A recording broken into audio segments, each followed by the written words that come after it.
Oi, eu sou a Luísa e eu vim aqui apresentar meu trabalho, que se intitula Memória de Escolarização e Expectativa de Futuro de alunos de um curso pré-vestibular popular em Porto Alegre. Eu fui orientada pela professora Natália de Lacerda Gil e essa apresentação é fruto do meu trabalho de conclusão de curso no curso de Licenciatura em Pedagogia da Universidade Federal do Rio Grande do Sul. Essa pesquisa está vinculada ao projeto interinstitucional Exclusão Escolar na História Brasileira, Persistências e Resistências. E tratando especificamente agora sobre o trabalho, na introdução, ele visou contribuir para o estudo da história da escola, especialmente nos assuntos de ampliação ao acesso ao longo do século XIX e XX, a democratização do ensino fundamental e médio e a ação dos cursinhos populares. Como fontes, eu utilizei escritas autobiográficas e cartas de motivação feitas na entrada do cursinho popular por candidatos. Como o meu trabalho ele se constituiu a partir dessas fontes, considerei importante falar sobre os sujeitos que construíram essas fontes. Então, as cartas de motivação elas foram feitas para o ingresso, então para pleitear a vaga, os candidatos deveriam escrever uma carta de motivação, e as que eu analisei foram feitas por candidatos entre 18 e 40 anos de idade. Além disso, eu utilizei como fonte escritas autobiográficas de alunos do cursinho pré-vestibular entre 17 e 19 anos de idade. E é importante falar que esses sujeitos eles são provenientes todos das classes populares de Porto Alegre e da região metropolitana. Como objetivo, o meu trabalho tinha analisar essas cartas de motivação, visando investigar quais foram as experiências que motivaram o futuro na universidade. E como referenciais da história da educação, utilizei as autoras Angela Gomes, Ana Cristina Mignon, Maria Helena Bastos e Maria Teresa Cury. Como análise, eu utilizei os autores Reinhard Koselleck e Pierre Bourdieu. Bom, iniciando o trabalho, eu constituí uma oficina sobre autobiografar-se no cursinho. Então, eu dei lecionei duas aulas para os alunos do cursinho, propondo a ideia de autobiografar-se, na ideia de sou autor da minha própria história e pensando como a gente poderia falar sobre nós mesmos. Então, na aula, a gente trabalhou 3 pilares. Quem pode se autobiografar, pensando na questão do poder, de quem tem esse poder e porque só alguns têm esse poder. Sobre falar sobre si mesmo, é um ato corriqueiro, porque muitas vezes eles achavam que falar sobre si mesmo ficava fora da sua realidade, mas hoje em dia, com as redes sociais, isso acontece muito e a gente discutiu um pouco sobre isso. E quais os recortes necessários para contarmos uma história. Nós falamos dos recortes que devem ser feitos, porque nós não podemos colocar tudo que nos constitui, porque senão ficaria pouco inteligível. E aí eu considerei importante falar sobre algumas das problemáticas encontradas. Eu dei 2 aulas.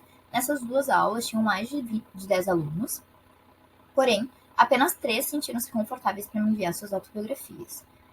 Fazendo uma reflexão, eu pensei como isso foi sensível para eles, porque se autobiografar é falar sobre memórias muito recentes. Falar sobre memórias de escolarização que são muito recentes porque eles são muito novos.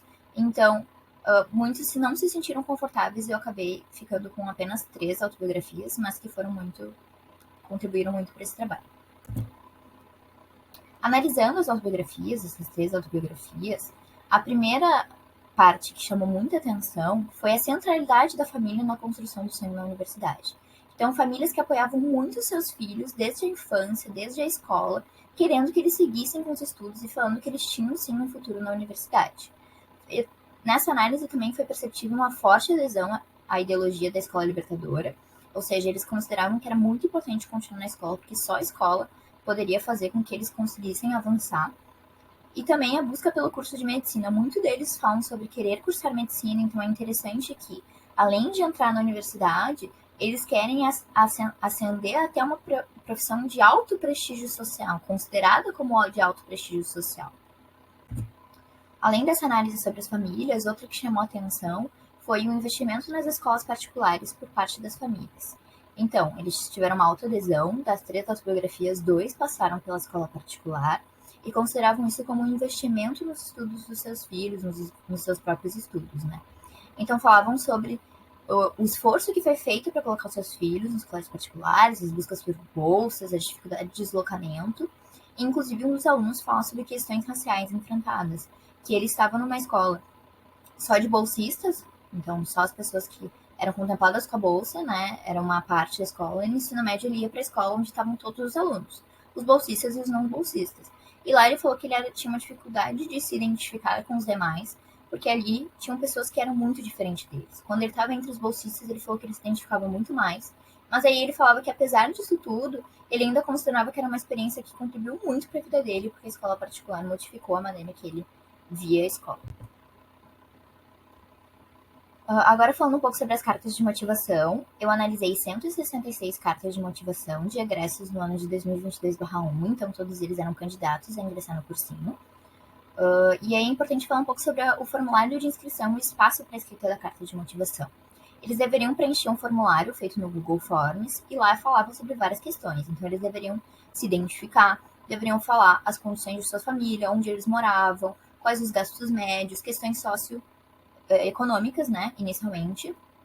E depois, ao final desse formulário, tinha um espaço para que eles escrevessem uma carta de motivação, que era obrigatória no formulário, né.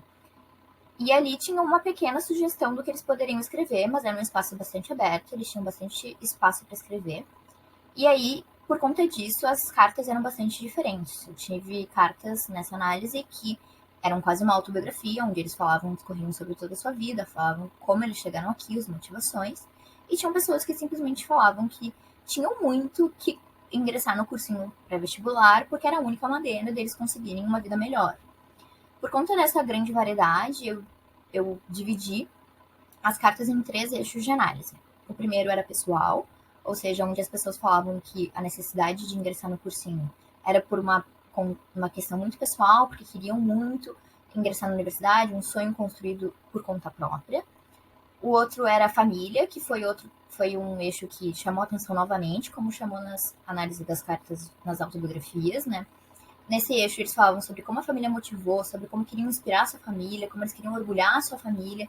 Então, esse foi o segundo eixo de análise. E o terceiro eu denominei de outros, quando tinham pessoas de outros vínculos, amigos ou parentes de mais longe, primos, de segundo grau, que motivaram e desmotivaram a pessoa a ponto dela considerar que era muito importante ela ingressar num curso pré-vestibular popular e conseguir ingressar na universidade. Então, novamente, o eixo que chamou mais atenção foi o da família, e ali acho que aquele trecho chamou muita atenção, que é quero ser selecionado porque quero dar nome à minha família, então a família era como um ponto muito central. Eles comentavam sobre a necessidade de orgulhar essa família, de melhorar a sua própria vida e melhorar a vida da sua família, poder inspirar, inclusive, os seus irmãos ou primos a seguir na universidade. E eles também comentam sobre primos, irmãos, tios, inclusive mães e pais, que conseguiram ingressar na faculdade e que isso foi um motivador muito grande para que eles conseguissem também pensar nesse futuro. Além disso, outro ponto que chamou muita atenção foi essa constituição de sonho criado desde muito cedo na infância. Eles comentam sobre querer ingressar na universidade desde muito cedo, então desde a época da escola até antes disso, e que apesar dos incentivos e desincentivos, eles se mantiveram muito fortes porque isso era um sonho muito, muito assim, interiorizado na vida deles. E novamente, como eu comentei na análise das autobiografias, muitos deles querendo a carreira na medicina para atingir um forte prestígio social e poder se sentir de uma certa forma que assim leu.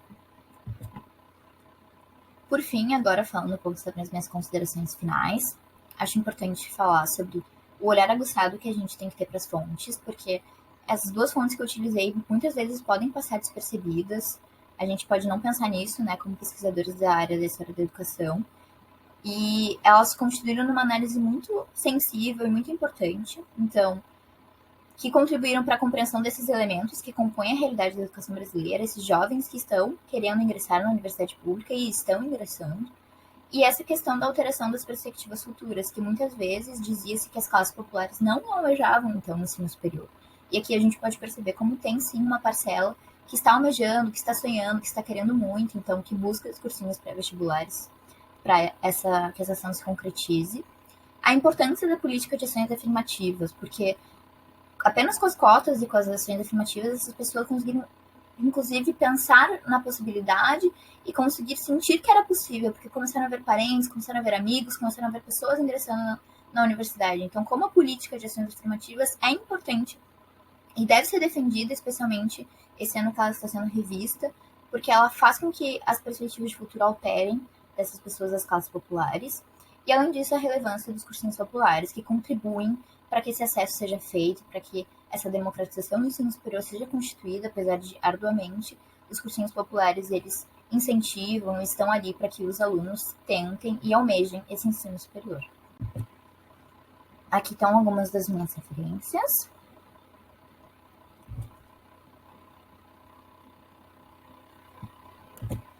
E obrigada!